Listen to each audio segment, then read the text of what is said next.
지난주에 제가 이렇게 크게 외쳤던 거 혹시 기억하십니까? 지난주에? 네, 우리는 하나다라고 제가 지난주에 엄청 크게 외쳤습니다. 주님도 한 분, 믿음도 하나, 우리는 한 나무, 한 포도가지. 그렇게 바울이 하나다, 우리는 하나다 이렇게 외쳤는데 오늘은 정반대 이야기가 나옵니다. 뭐라고 나옵니까? 각 사람에게 분량대로라고 나옵니다. 근데 우리말 성경에서는 우리라고 시작하지만 영어 성경은 but이라고 시작합니다. 왜 그러냐면 지금까지 앞에서부터 6절까지 쭉 했던 얘기가 뭐냐, 우리는 하나다 였는데 갑자기 바울이 하나다가 아니라 이렇게 고백을 하죠. 각 사람에게 분량대로라는 단어를 씁니다. 이 분량대로란 말이 이제 우리에게 오해를 일으키기 충분합니다. 만약에 하나님께서 분량이라는 것을 어떤 척도를 두셨다 하면 좀 문제가 생겨요. 예를 들면 아까 우리 어떤 친구가 전도사님, 저희 학교 아이가 220명이 있는데 제가 그 과목을 몇 등 한지 아세요? 이러는 거예요. 자, 만약에 우리가 영적인 것이 200등인데 우리가 공부를 하듯이 몇 등 중에 몇 등의 척도로 매겨진다라고 하면 조금 어렵습니다. 왜냐하면 일단 신앙생활을 하는데 나는 신앙생활을 잘 감당하기에는 애초에 글러먹었구나. 하나님은 나한테 10짜리 신앙생활을 요구하시는구나. 마치 달란트의 비율을 5달란트, 3달란트, 2달란트를 마치 그것이 어떤 물질의 척도인 것처럼 생각하는 순간 내 분량은 요만큼밖에 안 되니까 난 요렇게 대충 살아야지라는 고민을 할 수가 있는 것이 이 분량대로라는 뜻이 될 수도 있겠습니다. 그런데 이제 이 내용을 쭉 읽다 보면 그렇게만은 이야기하지 않습니다. 먼저 8절을 보시면 하나님께서 이제 그리스도의 선물을 분량대로 두셨다고 하는데 이 선물이 어떻게 우리에게 내려오느냐에 대해서 8절에 이렇게 써 있는데 이 8절에 나온 이야기는 그러므로 이르기를이라고 했잖아요. 그럼 이르기를이라는 말은 예전에 이미 나왔던 어떤 성경의 어떤 부분을 인용했다는 뜻이겠죠. 이 말씀은 시편 68편 18절을 인용한 말씀입니다. 같이 한번 읽어볼게요. 주께서 높은 곳으로 오르시며 사로잡은 자들을 취하시고 선물들을 사람들에게서 받으시며 반역자들로부터도 받으시니 여호와 하나님이 그들과 함께 계시기 때문이로다. 아멘. 이 말씀은 뭐냐면 고대 사회에서의 전쟁 후에 승전보를 울리고 나서 승리한 후에 여러분 전쟁이 끝나면 승리를 하면 뭐가 생기죠? 전리품이 생기죠. 그럼 그 전리품을 어떻게 해요? 나누죠. 이 고대 사회에서 시편 68편에서 나누고 있는 이야기는 전쟁이 끝난 후에 전리품을 나누는 이야기입니다.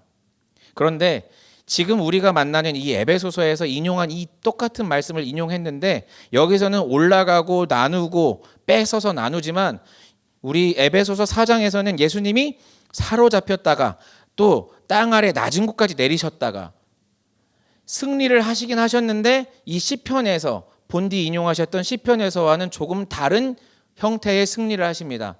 이것이 뭐예요? 우리가 알고 있는 그리스도의 승리의 비밀이죠. 죽어야 사는, 져야 승리하는 이 신비. 그래서 예수님은 세상의 승전보와는 다르게 그분이 이 땅에서 죽으심으로 어떻게 보면 세상적으로는 패배하심으로 영원한 승리를 얻으셨고 예수님이 그 죽으시고 부활하심으로 인한 승전보로 인한 전리품이 뭐다? 그게 오늘 말할 은사다라는 이야기입니다. 그 은사가 뭐냐?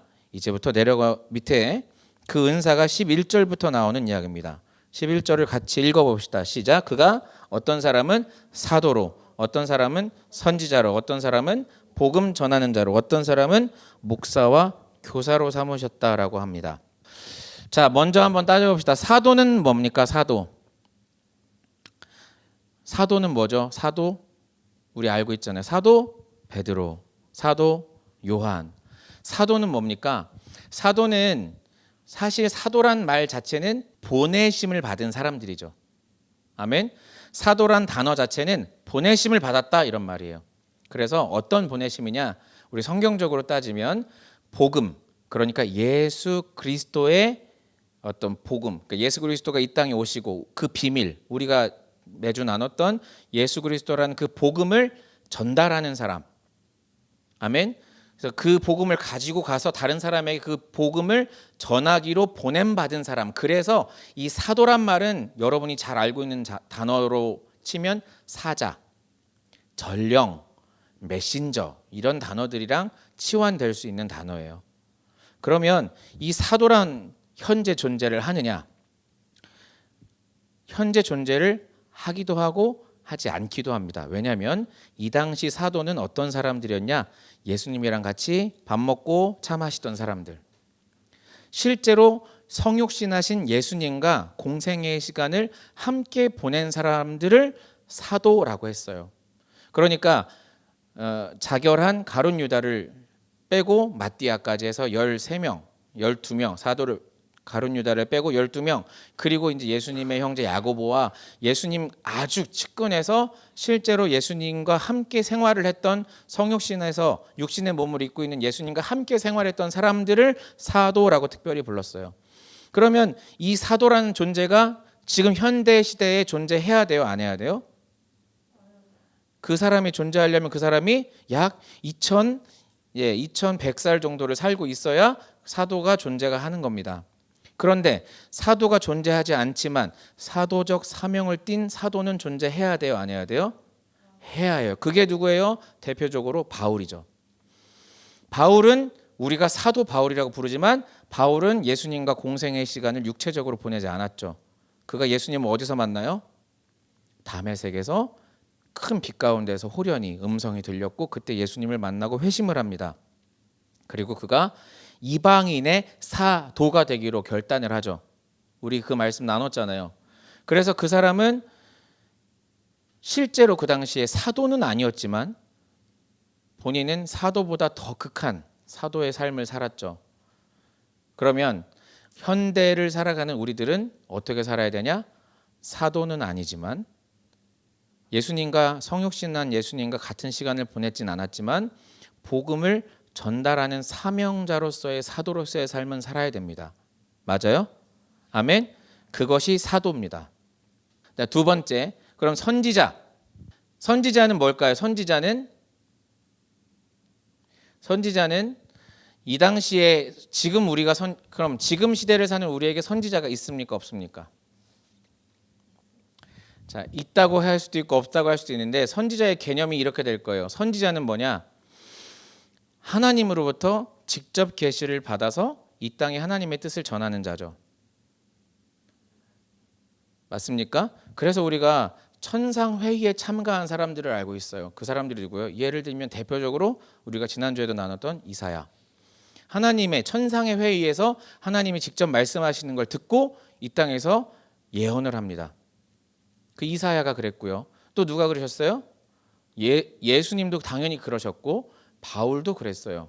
3층천에 올라갔다 와서 말했어요. 그런데 지금 만약에 성경에 쓰여 있지 않은 그 무언가를 예언을 한다. 그러면 심상치 않아요? 심상해요?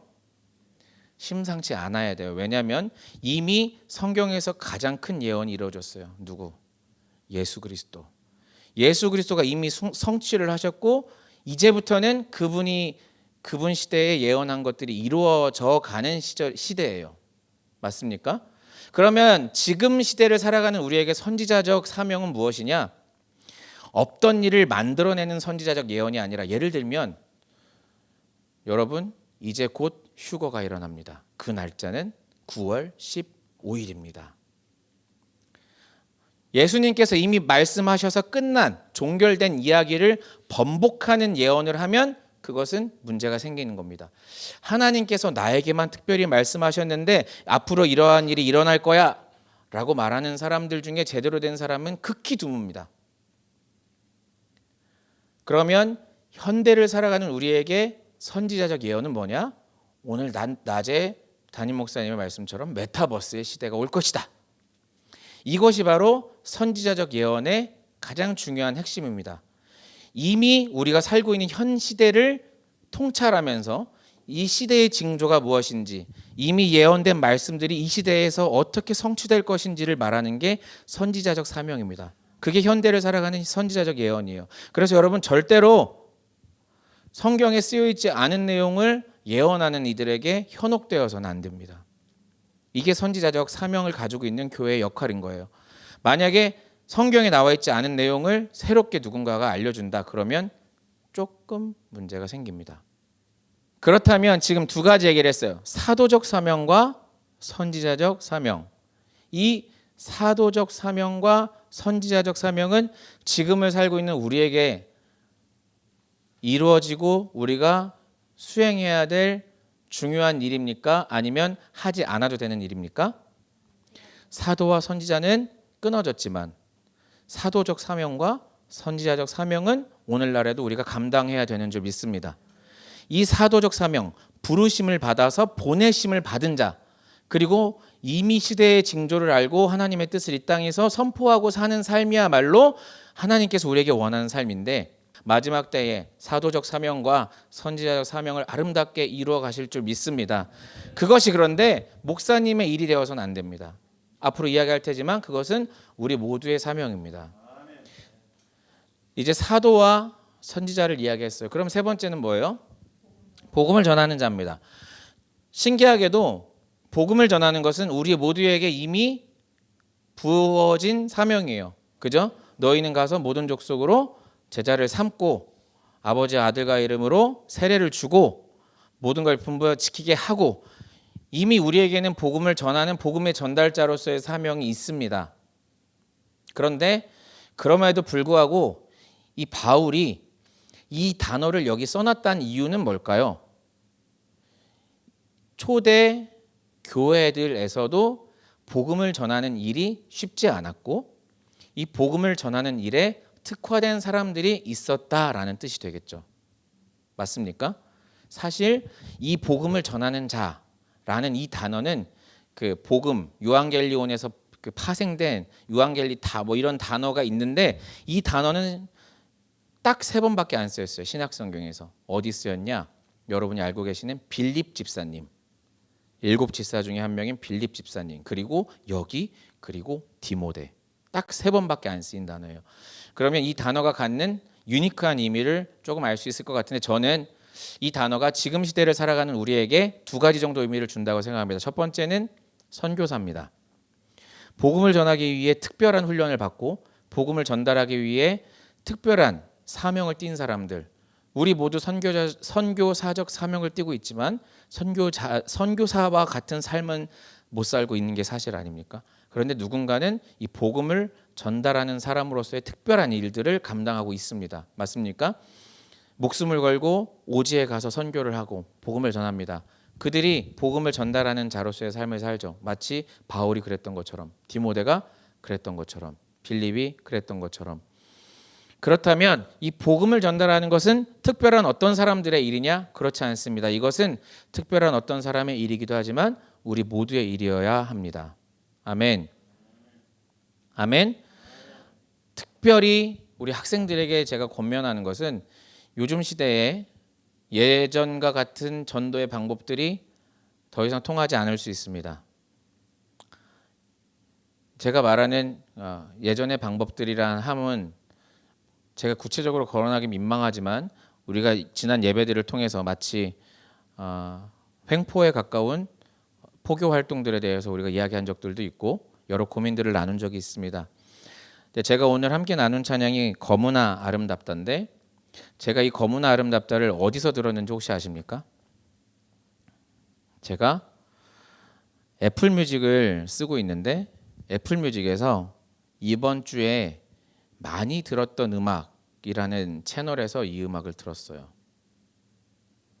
제가 놀라웠던 것은 제가 이 달빛마을을 알기도 전이었고 이 그룹도 알기도 전, 이 사람들도 잘 몰랐고 이 노래도 잘 몰랐는데, 제가 운전을 하고 있다가 요즘에는 애들이 뭘 많이 듣나 해서 일반 채널에서 음악을 듣기 시작했어요. 근데 이 노래가 나왔는데 막 소스라치게 놀란 거예요. 뭐지? 내가 요즘 노래를 너무 안 들었나? 이 노래는 뭐지? 이거는 가요가 아닌데? 이건 가요가 아닌데? 찾아봤어요. 찾아봤더니 이게 김도연이라는 사람, 유명한 사람이 성령이 오셨네. 그분이 작곡한 노래고 커피소년이 불러서 유명해졌고 이거를 달빛마을이 불러서 이 노래가 유명해졌는데 이 노래 안에 예수님, 하나님이란 단어가 하나도 안 나오잖아요. 그러니까 이 노래가 일반인들도 들을 수 있는 노래이고 이게 일반 채널을 통해서 저한테까지 소개가 됐고 제가 이 노래를 통해 그날 위로를 많이 받았죠. 이게 여러분의 사명입니다. 이게 여러분이 앞으로 해야 될 여러분의 사명이에요. 도대체 뭘로 영향력을 나타낼 겁니까? 옛날에 뭐 공부해서 남줘라 막 그런 선교사님이 있었잖아요. 여러분 어떻게 이 세상에서 당신의 하나님을 향한 사랑을 나타내고 살 겁니까? 바랄건대 우리 자녀들이 이 세상에서 누군가에게 예수님의 위로를 전달할 수 있는 그런 아름다운 영향력 있는 복음 전달자로서의 삶을 살았으면 좋겠습니다. 그렇게 될 수 있을 줄 믿습니다. 자, 이제 다음에 나오는 말씀은 목사와 교사입니다. 그럼 목사와 교사는 뭡니까? 목사와 교사. 자, 이 목사란 말은 쉽게 말해서 목자입니다. 목자. 목자는 목자의 역할은 우리가 너무 잘 알고 있어요. 그러면 교사는 뭘까? 가르치는 사람이죠. 근데 이제 왜 목사와 교사가 왜 붙어 있나 생각을 하다가 조금 어려운 이야기를 생각을 했습니다.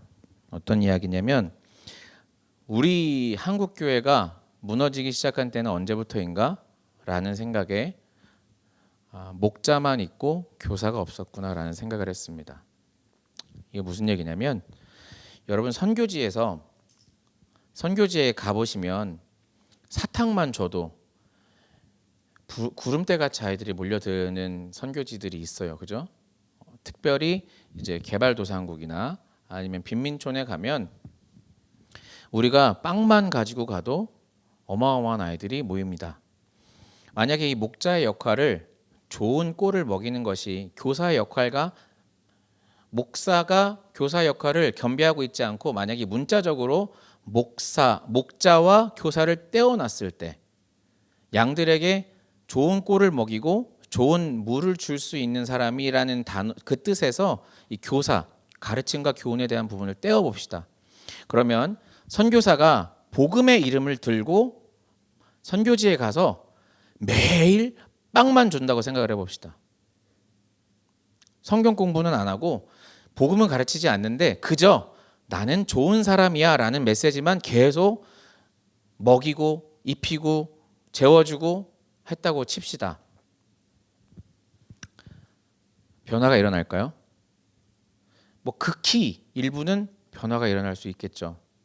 그런데 선교지에서는 거꾸로 차라리 감당 못할 영혼들은 하나님, 제가 빵을 줘서 오는 게 아니라 이 빵을 주는 아이들을 감당할 수 있을 만큼의 교사, 복음 교사를 허락해 달라고 기도하지 않을까요? 그런데 한국 교회가 어떻게 했어요? 양적 팽창만 했어요. 한 사람의 목사가 케어할 수 있는 영혼의 숫자를 몇 명까지 본다고요? 120명. 물리적으로.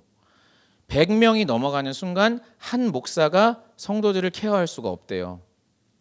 그런데 목사 한 명당 1000명, 10,000명이 되는 무리들이 양무리가 생겼어요. 전도합시다. 전도합시다. 전도합시다. 전도해요? 전도는 했는데 전도에 대한 대책이 없어. 양적 팽창에 집중하다 보니 교사의 사명은 놓친 채, 예를 들면 정말 성도들의 삶이 바뀌어야 함에도 불구하고 어떻게 해요? 야야야, 성도들 마음 다쳐. 야야야, 그냥 좋은 얘기만 해. 교사의 삶은 동반되지 않은 채 목자의 삶만 있는 한국 교회. 또 다른 이야기를 해볼까요? 교사의 삶이라는 것은 여러분 선생님은 더 공부를 잘하고 공부란 단어가 죄송합니다만 더 열심히 공부를 해서 더 많은 걸 알고 더 많은 걸 나눠줘야 교사예요. 맞아요? 그런데 우리 한국 교회가 어떤 우를 범했죠? 어떤 우를 범했냐? 진짜 죄송합니다만 제 설교를 들으시는 전도사님들이나 목사님이 계시면 진짜 죄송하지만 어떤 우를 범해요? 공부는 뒤질하게 못하는데 교회만 잘 와. 교회에서 먹고 자고 살아. 그러니까 담임 목사님 볼 때 어때요? 예뻐. 그래서 걔를 야, 너 할 거 없으면 신학교 나가라. 문제는 뭐예요? 걔가 갔다 와서 그 목사님 밑에서 허드렛 일을 하는 건 괜찮아요. 근데 걔가 공부는 살면서 공부를 한 건 해보지도 않고 인생에 다른 건 다 담쌓고 살면서 교회 와가지고 교회 오는 것만 좋아했던 그 애가 특별한 고민도 없이 전도사가 되고 목사가 돼서 대중 앞에서 설교를 합니다.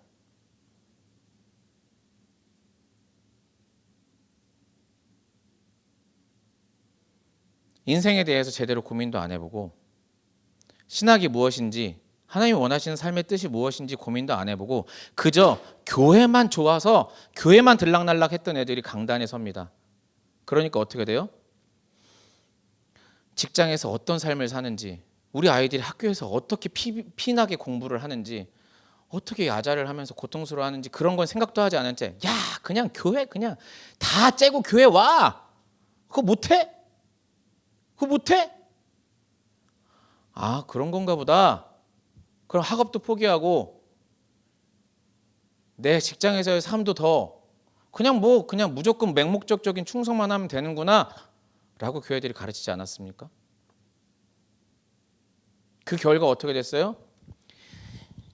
이기적인 크리스천, 지들만 아는 크리스천, 학교에서 아이들은 어떻게 돼요? 교회 다니는 것들은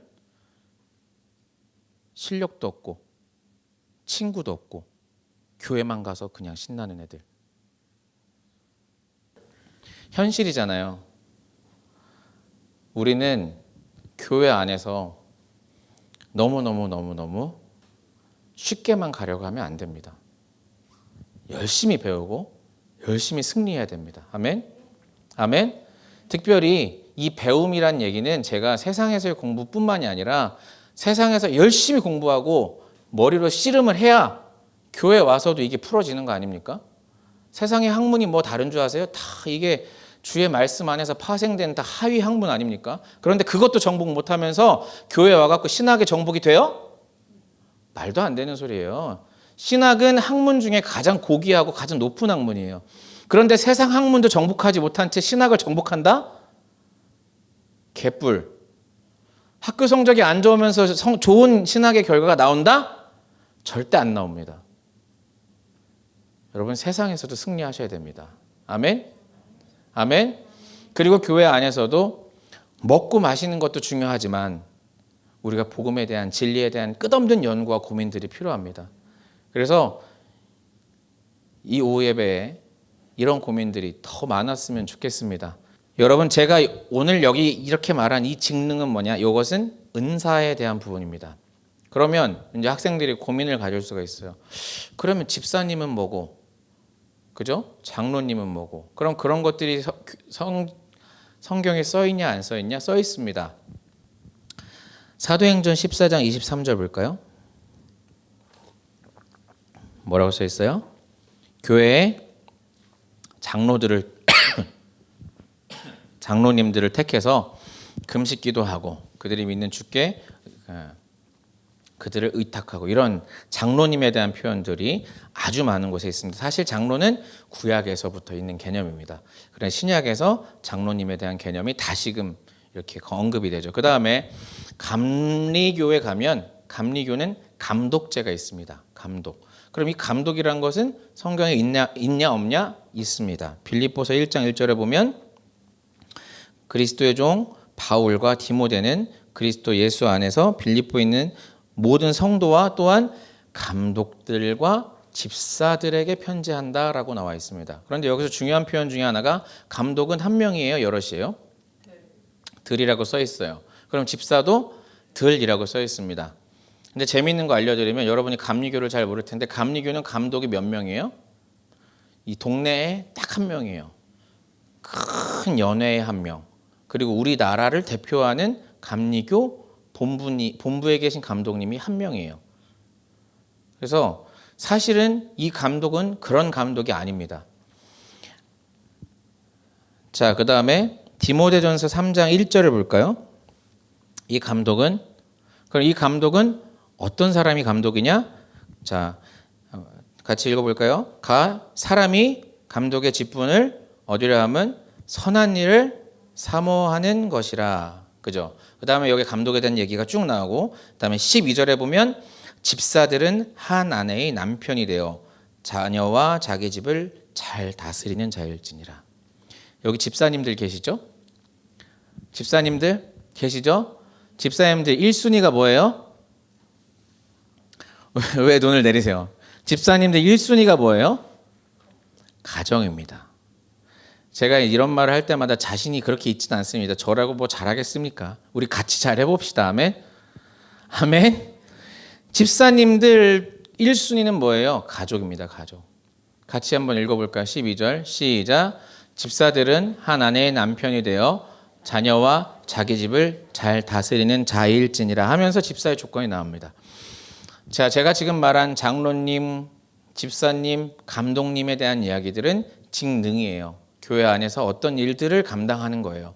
그런데 오늘 다시 이제 오늘 본문으로 돌아와서 바울이 말씀하시는 은사에 대한 부분들은 크게 네 가지라고 했어요.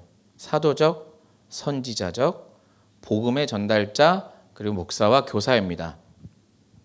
자, 그런데 이게 각각 이 기능들이 각각 따로 이렇게 구별돼서 넌 목사, 넌 전도자, 너는 선지자 이렇게 구별되나요? 그런 것이 아닙니다. 우리 목사님께서 지난주에 저에게 그런 말씀을 하셨어요. 사람마다 특별히 기름 부음 받은 분야가 있다. 어떤 사람은 손을 얹으면 병 고침이 막 일어나기도 하고, 어떤 분은 예언을 막 하기도 하고, 어떤 분은 막 그냥 이름만 들으면 그 사람 이름만 들으면 기도를 하시는 분들도 있고, 또 어떤 사람은 끊임없이 골방에서 기도를 해서 그 기도의 능력으로 다른 이들에게 힘을 주시는 분들도 있고, 어떤 이들은 하나님이 주신 지혜와 통찰을 통해서 말씀으로 그걸 해결하는 분들도 있다. 근데 그 많은 사람들의 직능들이 다 각각 같은 잣대예요? 달라요? 다릅니다. 그래서 어떤 사람에게는 하나님이 조금 더 이런 성향을 주시고, 어떤 사람에게는 더 이런 성품도 주시고 은사도 주시는 거예요. 그래서 하나님께서 각 사람에게 분량대로 주셨다고 할 때는 그것이 그래, 너는 선지자로서 100점, 너는 선지자로 50점 이게 아니라 각 사람에게 각각의 자기의 성향과 특징대로 하나님께서 사역을 마음껏 할 수 있는 다양성을 주셨다는 겁니다. 그래서 우리는 마치 무지개의 색깔이 프리즘을 통해서 비춰보면 여러 가지 색이 나오지만 그 빛이 하나의 밝은 빛인 것처럼 우리는 모두 함께 모여서 큰 하나님이 원하시는 큰 빛을 만들어 가야 되는 줄 믿습니다. 그래서 여러분 각자의 직능이 있으셔야 되는데, 이것을 오해하는 사람들은 이렇게 오해를 해요. 어떻게 오해를 해요? 말씀은 목사만 하는 거구나. 그러면 이 예배는 오늘 여기 오셨는데 이 예배는 그러면 역시 저 혼자 준비하고 저 혼자 북치고 장구치면 되는 예배가 맞습니까? 입으로는 아니라고 하는데 교회로 올 때 어떤 마음으로 와요? 드디어 오늘 내가 어떤 마음으로 교회 예배를 준비하고, 내가 어떤 마음으로 성도들을 만나고, 내가 어떤 마음으로 우리 청년들을, 우리 청소년들을 만나서, 우리 집사님들을 만나서 내가 오늘 어떤 마음으로 이렇게 예배를 드릴까 이렇게 준비하기 오시죠? 네. 아멘. 대답을 너무 크게 하는데, 보통은 그렇게 준비하고 오실 수 있는 우리 청년 같은 그런 담대함과 준비된 자도 있지만, 성민이 그렇게 왔어요? 너무 기습 공격인가? 예, 그렇죠. 우리 그렇게 안 와요. 어떻게 와요? 오늘 김모세 목사님이 어떤 말씀을 준비했나 들어보러 가자. 메타버스 이 목사님이 이연세 이런 것도? 라고 하는 게 우리 보통의 그렇죠. 우리 아버지 이 정도야? 뭐 이렇게 이게 우리의 예배의 모습이란 말이죠. 그런데 사실 그것은 하나님이 원하신 예배의 모습이 아니죠. 예배의 모습, 하나님이 원하신 예배는 여기는 모든 사람들이 함께 준비해 나가는 예배인 것입니다.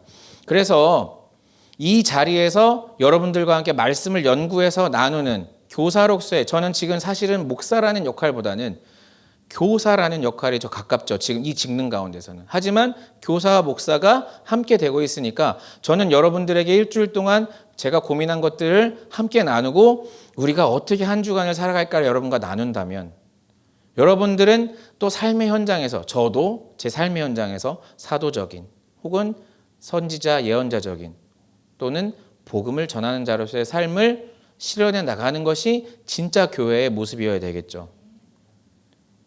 그것이 하나님이 원하시는 교회의 모습입니다. 그것이 바로 who we are in Christ. 우리는 하나님 안에서, 예수님 안에서 어떤 존재인가에 대한 명확한 답이 될 수 있습니다. 이것을 우리가 본문으로 읽어보면, 이 본문으로 해석해보면 에베소서 4장 12절에 보면 같이 읽어보겠습니다. 시작. 이는 성도를 온전하게 하여 봉사의 일을 하게 하며 그리스도의 몸을 세우려 하심이라. 이것이 지금까지 제가 말한 이야기의 결론입니다. 우리들은 성도로서 온전하게 되어야 하는데, 성도로서 온전하게 되는 이유는 뭐냐? 우리가 온전히 그리스도의 몸, 그리스도의 몸은 뭐예요? 바로 교회입니다.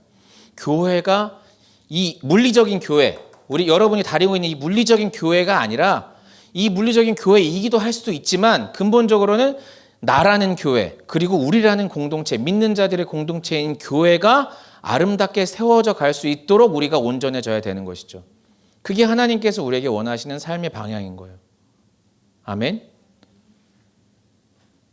그러면 이것이 어떤 영적인 부분에도 고민이 있어야지만 물리적인 부분들도 고민이 있으면 더 좋습니다. 예를 들면 제가 지금 복음을 전달하는 전달자로의 삶이나 예언자적인 삶이나 어떤 사도로서의 삶에 대해서도 이야기를 했지만, 직능적으로도 성경에 이런 표현이 나오죠. 귀와 입이 서로 자랑하거나 부러워하지 않는다. 자랑할 것도 없고 부러워할 것도 없다. 맞습니까? 귀가 잘 듣는 걸 입이 부러워할 필요가 없어요. 입은 말을 잘하면 되는 거죠. 그것처럼 교회 안에서 가진 것으로 주님께 드리는 것이야말로 아름답지 않습니까? 한 집사님이 주방을 함으로 인해서 어떤 자매가 갑자기 그러는 거예요. 아우, 나 이 교회가 너무 좋아져. 이러는 거예요. 왜 좋아졌어요? 한 분의 섬김으로 인해서, 이분의 직능. 물론 한 사람이 노래도 잘하고 청소도 잘하고 밥도 잘하고 커피도 잘 끓이고 다 잘하면 좋지만, 내가 잘하는 것으로 교회 안에서 어우러져 갈 때 그것이 한 가지 직능으로 인해서 누군가가 나 때문에 행복해졌다? 누군가가 나로 인해서 교회에 더 나오고 싶어졌다? 그거보다 더 행복한 일이 뭐가 있겠습니까? 그런 일들을 찾아가는 것이야말로 우리가 하나 되는 일이죠. 나와서 봉사 좀 하세요. 저는 이런 말을 안 하는데 이게 민망하긴 하지만 여기 써 있어요. 성도를 온전하게 하여 봉사의 일을 하게 하며. 근데 이게 제가 시키는 게 아니라 이것은 여러분이 스스로 즐거워서 교회가 함께 세워지는데 함께 노력했으면 좋겠습니다. 이것은 저의 명령이 아닙니다. 아멘. 우리가 기억해야 될 것은, 우리가 이러한 은사들을 마음껏 누리는 것은 이유가 뭐냐? 그분이 죽기까지 복종하시고 그분이 죽기까지 순종하심으로 그분의 목숨을 다하여서 우리에게 새 생명을 준, 아무 대가 없이 새로운 생명을 준 그것에 대한 감사의 능동형 고백이었으면 좋겠습니다. 이게 뭐 누가 시켜서가 아니라 하나님께서 우리에게 새 생명을 주셨기 때문에 기쁨으로 함께 감당할 수 있는 일이었으면 좋겠습니다. 특별히 어떤 기능적으로 뭐 밥을 한다든지 청소를 한다든지 이것도 좋지만, 기본적으로 오늘 다룬 이야기들은 우리가 삶을 살면서 어떻게 복음을 전달할 수 있는 사람이 되느냐에 대한 문제라고 생각합니다. 그것이 사도적 삶이며 선지자적 삶이며 복음을 전하는 자로서의 삶이며 목사와 교사로서의 삶이라고 믿습니다. 아멘. 여러분, 제일 어려운 얘기 할까요? 전도하고 계십니까? 옆에 사람 보시고 전도하고 있니? 여러분, 이 이야기의 결론은 뭐예요? 어떻게 복음을 전하는 자의 삶으로 살 것인가? 고민하는 오늘이었으면 좋겠습니다. 같이 기도하겠습니다.